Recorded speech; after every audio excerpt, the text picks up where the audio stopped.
오늘도 우리 주님을 향한 신앙의 고백으로 예배를 시작하겠습니다. 나는 전능하신 아버지 하나님 천지의 창조주를 믿습니다. 나는 그 유일하신 아들 우리 주 예수 그리스도를 믿습니다. 그는 성령으로 잉태되어 동정녀 마리아에게서 나시고 본디오 빌라도에게 고난을 받아 십자가에 못 박혀 죽으시고 장사된 지 사흘 만에 죽은 자 가운데서 다시 살아나셨으며 하늘에 오르시어 전능하신 아버지 하나님 우편에 앉아 계시다가 거기로부터 살아있는 자와 죽은 자를 심판하러 오십니다. 나는 성령을 믿으며 거룩한 공교회와 성도의 교제와 죄를 용서받는 것과 몸의 부활과 영생을 믿습니다. 아멘. 우리 찬송가 413장 찬양 올려드리겠습니다. 413장입니다. 내 평생에 가는 길 순탄하여 늘 잔잔한 강 같은 짐 큰 풍파로 무섭고 어렵든 짐 나의 영혼은 늘 편하다. 내 영혼 평안해. 내 영혼 평안해. 저마귀는 우리를 삼키려고 입 벌리고 달려와도 주 예수는 우리의 대장 되리. 끝내 싸워서 이기리라. 내 영혼 평안해. 내 영혼 평안해. 내 지은 죄 주홍빛 같더라도 주 예수께 달래면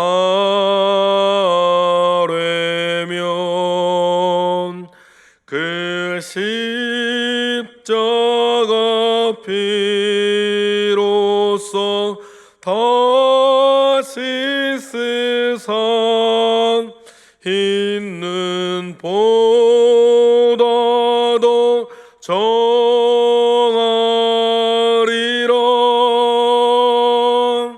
내 영혼 평안해. 내 영혼 평안해. 저 공중에 구름이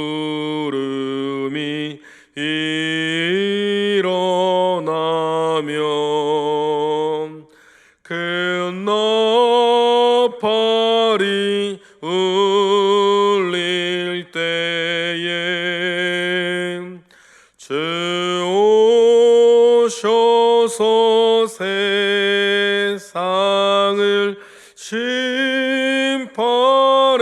때도 나의 영혼은 겁없으리.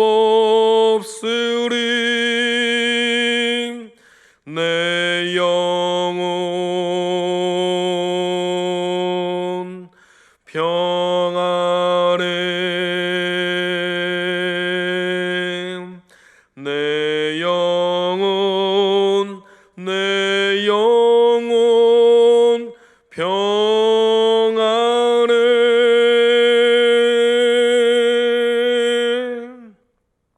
아멘.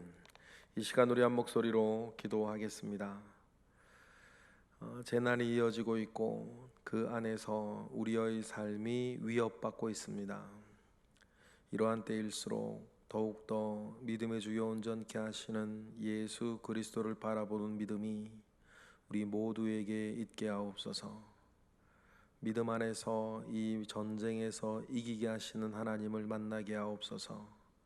그리하여서 우리의 삶이 영적으로나 육적으로나 쇠약하여지거나 흔들리지 아니하도록 하나님 지켜 주시옵소서. 우리 가족을 지켜주시고 우리 교우를 지켜주시고 우리나라 대한민국을 지켜주옵소서. 이러한 기도의 제목 가지고 이 시간 함께 한 목소리로 기도하겠습니다. 할렐루야. 하나님 아버지의 크신 은혜가 여전히 우리 가운데 있음을 믿습니다. 하나님 아버지의 선한 능력이 여전히 우리들 가운데 있음을 믿습니다. 그 은혜와 능력 가운데에 우리 가정을 주님 지켜주시고 우리 교회를 지켜주시고 하나님 우리 나라 대한민국을 지켜주시기를 원합니다. 코로나19로 말미암아 하나님 이 재난이 수개월째 이어지고 있습니다. 이 일들 속에서 공로는 분열되고 우리 국민들의 마음은 공포와 분노에 사로잡혀 있거나 나태와 안일함 가운데에 젖어들고 있는 현실들을 우리는 만나고 있습니다. 하나님 이러한 때에 하나님 우리는 더욱더 하나님의 사심을 기억하고 하나님 아버지 앞에 기도하며 이 때 가운데 우리가 빛과 소금의 역할들을 어떻게 감당할 수 있을지 우리는 고민하고 기도하고 있습니다. 하나님 이러한 때에 우리를 지켜주시옵소서. 우리가 가지고 있는 선한 마음과 선한 계획이 온전한 사랑 가운데 펼쳐질 수 있도록 하나님 아버지께서 교회들을 지켜주시고 우리 교회를 지켜주셔서 이곳에서 하나님의 선한 은혜가 우리 가운데 있도록 붙잡아 주시옵소서. 하나님 이 일들 가운데에 우리의 육적인 생활, 우리 사회생활이, 직장생활이 하나님 흔들리거나 쇠약해지지 아니하도록 하나님의 크신 은혜 가운데에 두시옵소서. 이러한 때에 우리의 교회 생활과 우리의 신앙생활이 흔들리거나 쇠약하여지지 아니하도록 하나님 아버지께서 우리에게 은혜를 베풀어 주시고 그 은혜를 얻기 위하여서 하나님 은혜의 보좌 앞에 담대히 나아가 때를 따라 돕는 은혜가 늘 우리 가운데 있게 하옵소서. 이 일을 위해서 우리가 개인 기도와 우리 큐티 생활과 개인 예배와 또한 우리가 여러 교회의 공적인 예배 가운데에 더욱더 힘을 내어 우리가 수고하고 봉사할 수 있도록 하나님 아버지께서 함께 하시고 은혜를 베풀어 주시기를 원하나이다. 하나님 아버지께서 우리의 기도를 들으사 이 모든 은혜들이 우리 가정에 있게 하여 주시고 우리 교회에 있게 하여 주시고 우리의 개인의 삶 가운데에 있어서 이러한 때를 살게 하시는 하나님의 뜻을 헤아리고 이러한 때에도 더욱더 우리가 복음의 삶을, 기독교의 삶을, 교회의 삶을 사랑과 은혜와 공의 가운데 살아갈 수 있도록 하나님 은혜를 더하시옵소서. 예수 그리스도의 이름 받들어 감사하며 기도드렸나이다. 아멘. 하나님 말씀 나누겠습니다. 하나님 말씀 에스겔 12장 21절로 28절까지의 말씀입니다. 우리 다 같이 한 목소리로 합독하겠습니다. 여호와의 말씀이 또 내게 임하여 이르시되 인자야 내 이스라엘 땅에서 이르기를 날이 더디고 모든 묵시가 사라지리라 하는 너희의 이 속담이 어찌 됨이냐. 그러므로 너는 그들에게 이르기를 주 여호와께서 이같이 말씀하시기를 내가 이 속담을 그치게 하리니 사람이 다시는 이스라엘 가운데에서 이 속담을 사용하지 못하리라 하셨다 하고, 또 그들에게 이르기를 날과 모든 묵시의 응함이 가까우니 이스라엘 족속 중에 허탄한 묵시나 아첨하는 복술이 다시 있지 못하리라 하라. 나는 여호와라. 내가 말하리니 내가 하는 말이 다시는 더디지 아니하고 응하리라. 반역하는 족속이여, 내가 너희 생전에 말하고 이루리라.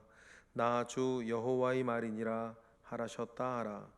여호와의 말씀이 또 내게 임하여 이르시되, 인자야, 이스라엘 족속의 말이 그가 보는 묵시는 여러 날 후의 일이라. 그가 멀리 있는 때에 대하여 예언하였다 하느니라. 그러므로 나는 그들에게 이르기를 주 여호와의 말씀에 나의 말이 하나도 다시 더디지 아니할지니 내가 한 말이 이루어지리라. 나 주 여호와의 말이니라 하셨다 하라. 아멘. 하나님께서는 우리의 모든 것을 알고 계심을 우리는 믿습니다. 성경에는 하나님께서 내 모든 상황과 내 모든 생각과 내 모든 형편과 내 모든 마음을 다 알고 계신다라고 하는 것을 우리에게 알리실 때에 쓰는 몇 가지 표현들이 있죠. 그 중에 대표적인 표현들이 불꽃 같은 눈으로라고 하는 표현입니다. 우리가 요한계시록을 보거나 이사야서나 어디에서 하나님에 대한 묘사를 할 때에 불꽃 같은 눈으로 보신다라고 하신다면, 불꽃 같은 눈의 의미는 모든 것을 보신다라고 하는, 보고 계신다라고 하는 뜻이겠죠. 그리고 예수님께서는 하나님께서 우리의 모든 것을 아신다라고 하는 것들을 말씀하실 때에 우리의 머리카락도 세신 바 되신다 이렇게 얘기하기도 하셨고, 참새 2마리가 한 아사리온에 너희 가운데 팔리고 있다는 것도 전부 하나님은 아신다 이렇게 표현을 하셨어요. 그러니 여러분, 오늘 우리가 이렇게 말씀을 나누어 가지면서 하나님께서 나의 모든 것을 알고 계신다, 헤아리고 계시고 그 심정과 그 마음과 형편을 살아계신 하나님께서 다 알고 계신다는 이 사실이 저와 여러분에게 큰 위로와 힘이 되시기를 주님의 이름으로 축복합니다. 분명합니다. 하나님은 다 알고 계십니다. 하나님께서 우리를 다 알고 계시기 위해서는 아시려면 분명히 또 우리를 불꽃 같은 눈으로 주목하여 보시지 않겠습니까? 한 사람 한 사람을 다 주목하여 보실 때, 특별히 하나님께서 나를 언제 더욱더 주목하고 계실까? 오늘 우리가 읽은 에스겔서 말씀을 보면 하나님의 예언이 선포되어진 직후 그 예언을 듣고 이 사람들이 나에 대하여서, 이 예언에 대하여서, 하나님의 말씀에 대하여서 어떻게 반응하는가, 어떻게 받아들이는가, 어떻게 믿는가, 그리고 그 믿음 가운데에서 어떻게 사는가, 하나님께서 특별히 주목하는 데가 이 지점이에요. 오늘 우리에게도 마찬가지일 겁니다. 하나님께서 우리를 가장 주목하실 때가 언제냐면, 예배를 드리고 하나님의 말씀을 듣고 난 직후에 우리 어떻게 하는가. 그날 말씀의 제목이 뭔지도 모르겠고 본문이 뭔지도 모르겠고 예배 딱 마치고 나가서는 무슨 말씀 들었는지 생각도 묵상도 적용도 살지도 아니하고 그냥 그날의 예배가 끝났구나라고 하는 마음 가운데 그냥 지나가 버림.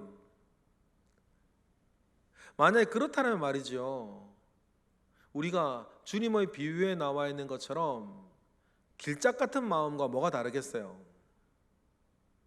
돌짝 같은 마음과 뭐가 다르겠습니까? 가시덤불 속의 마음과 뭐가 다르겠어요? 하나님께서 나를 주목하신다면 나에 대해서 가장 주목하시는 데가 언제일까? 몇 가지 우리가 생각해 볼 수 있는데, 그중 오늘 말씀에 보면 하나님의 말씀이 선포된 직후에, 하나님의 말씀이 선포되어진 뒤에 그 말씀에 대해서 내가 어떤 반응을 보이는가는 당연하겠죠. 하나님이 가장 주목하여 나를 보시는 때 아니겠어요? 그런 하나님께서 에스겔을 통하여서 이 포로로 잡혀간 최소 8,000명의 사람들이 하나님의 말씀과 하나님의 예언이 선포되어졌을 때에 이들이 그 말씀에 대해서, 그 예언에 대해서 어떻게 반응하는가는 하나님이 주목해서 보실 것 아니겠습니까? 에스겔을 통해서 많은 예언들이 쏟아지고 있습니다.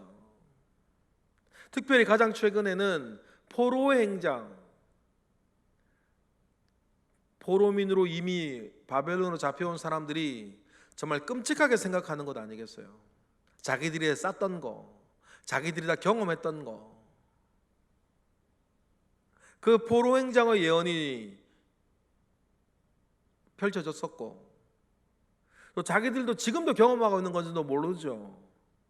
공포와 두려움 가운데에 식사하고 물을 먹는 거, 포로로 잡혀가는 그 중간에 말입니다, 그 사람들이 사람 대 취급을 하겠습니까? 짐승 취급을 하죠. 뒤처지면 그냥 죽이는 거고, 뒤처지면 때리는 거고, 먹는 것도 말입니다, 어떻게 했겠어요? 포로로 끌려오는 중간에 공포와 두려움의 어떤 식사와 물을 먹는 그 광경들, 그들이 경험한 것인데, 이 일들이 예루살렘이고 쏟아져 내릴 것이다라고 한 하나님의 예언이 있었고, 이러한 때가 임박하였다라고 하는 구체적인 어떤 내용들을 에스겔을 통해서 하나님은 전했어요. 그런데 이렇게 주어지는 하나님의 말씀이 하나님의 뜻과는 상관없고 그들이 가지고 있는 기대와 그들의 소원에 따라 하나님의 말씀을 말씀대로 그들은 받지 않았어요. 아마 그들은 생각을 했겠죠. 예루살렘이 멸망한다고, 아유, 그런 일은 일어나지 않아. 예루살렘이 멸망할 것이라는 내용은 이 포로민들의 입장에서는 150년 전 아모스 때부터 있었던 말씀, 예언이었어요. 그런데요, 여기에 함정이 있죠. 150년 전부터 예루살렘이 망할 것이라는 예언이 이스라엘에게 주어졌는데, 한편 다르게 생각하는 뭐예요? 그런 예언이 있었지만 150년 동안 안 망했다는 거예요. 150년 동안 망하지 않았다는 것이 우리를 기다리고 계시는 하나님의 은혜요 사랑이라고 느끼면 될 텐데, 좋을 텐데, 150년 동안 예언이 주어졌음에도 불구하고 망하지 않았다는 사실들이 우리 이 사람의 심성이 말입니다, 망할 사람의 심성이 이런 거죠.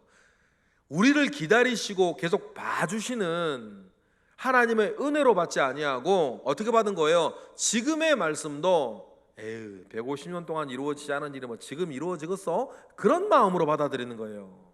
하나님으로부터 이 위급한 말씀과 이 다급한 이 예언의 말씀이 그들은 나태함으로 받는 거예요. 150년 동안 일어나지 않았던 일들이 뭐 지금 일어나겠냐, 이렇게 예언을 하는 거죠.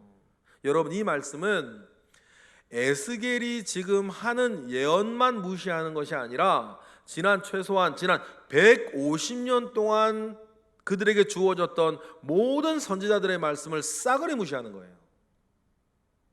여러분, 정말 부탁하는 것은 저나 여러분들이나 우리 모두가 이러한 하나님의 말씀에 대하여서 이러한 나태에 빠지지 않기를 여러분 바랍니다. 우리도 신앙생활 수십 년 했죠.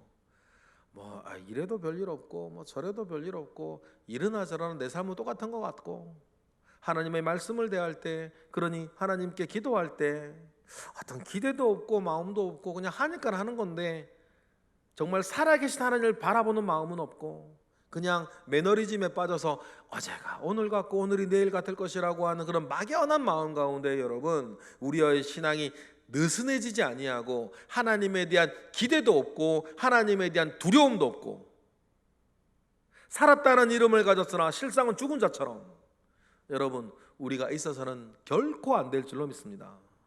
하나님이 기다리신다면 구원하는 사람을 더하게 하시며 하나님의 오심이 늦어지신다면 우리에게 조금 더라도 기회를 주시고자 하는 여러분 하나님의 은혜와 사랑이 있음을 여러분 기억하시길 바랍니다. 이게 베드로의 이야기 아닙니까?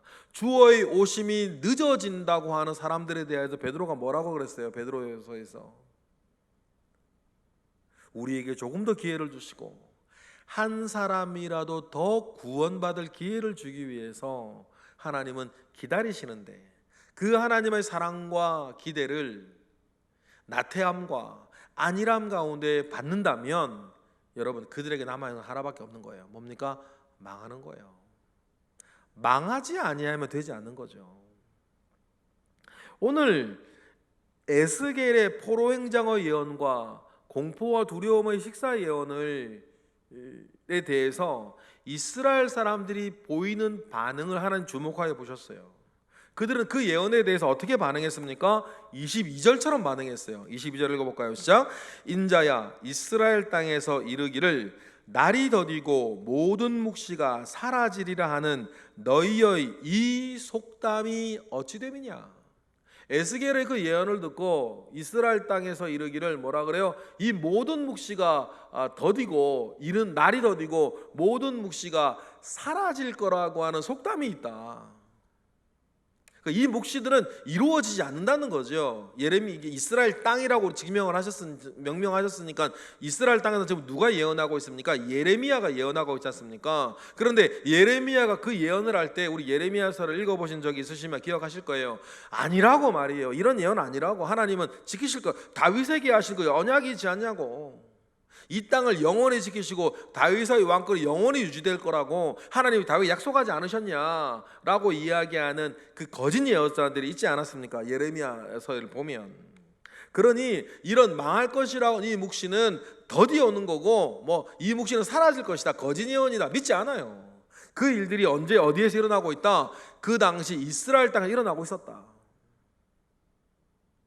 그리고 여러분 27절처럼 반응하는 사람들이 있었는데 27절처럼 반응하는 사람들은 에스겔의 예언을 듣는 사람들이에요. 에스겔의 그 예언을 듣는 사람들은 뭐라고 했습니까? 27절 읽어보겠습니다. 시작. 인자야 이스라엘 족속의 말이 그가 보는 묵시는 여러 날 후의 일이라 그가 멀리 있는 때에 대하여 예언하였다 하느니라 라고 하면서 그가 보는 예언, 지금 에스겔이 보는 이 예언은 지금 우리에게 임할 예언이 아니고 먼 훗날에 일어나는 일이야.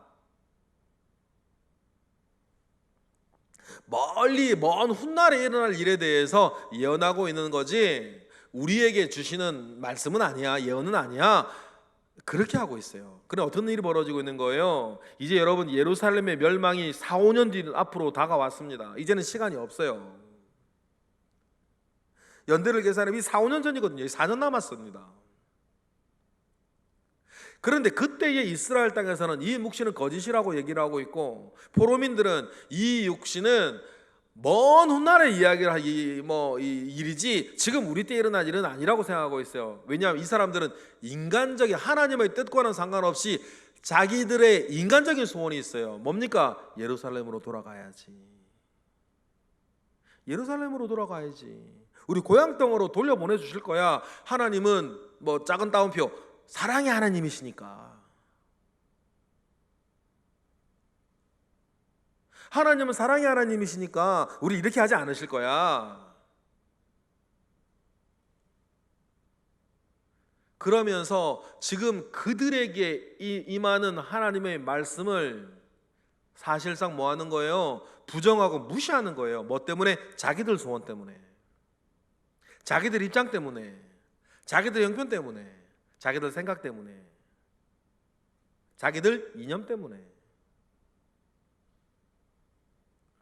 그러니 여러분 하나님께서 얼마나 답답하시겠어요. 마지막에 예언이 쏟아지고 있음에도 불구하고 이들은 그 예언을 예언으로 받지 않아요. 이 정도 되면 여러분 사실 망하는 것밖에 답이 없어요. 부모님들 이런 상황 잘 종종 경험하시죠? 애들에게 경고해요. 너 그러다 혼난다. 그러다 혼난다 너. 그런데 애들 입장에서는 혼난다 말은 하고 혼은 안 내. 그러면 똑같죠? 혼난다 말만 하고 혼을 안 내고 있으면 혼내고 싶어 하지 않고 혼 안 내고 고쳐지기를 원하는 부모님의 어떤 기다림과 사랑의 사이 그 속 있잖아요. 저도 제일 기분이 안 좋을 때가 언제냐면 우리 애들 때렸을 때예요. 우리 애들 종아리라도 치면 말입니다. 며칠을 정말 기분이 안 좋아요. 여러분 다 아시잖아요. 그리고 웬만하면 그렇게 하고 싶질 않아요. 그렇게 하고 싶지 않으니까 경고만 하는 거죠. 너 그러다 혼난다. 이번에 몇 번째냐 너 그러다 혼난다 너.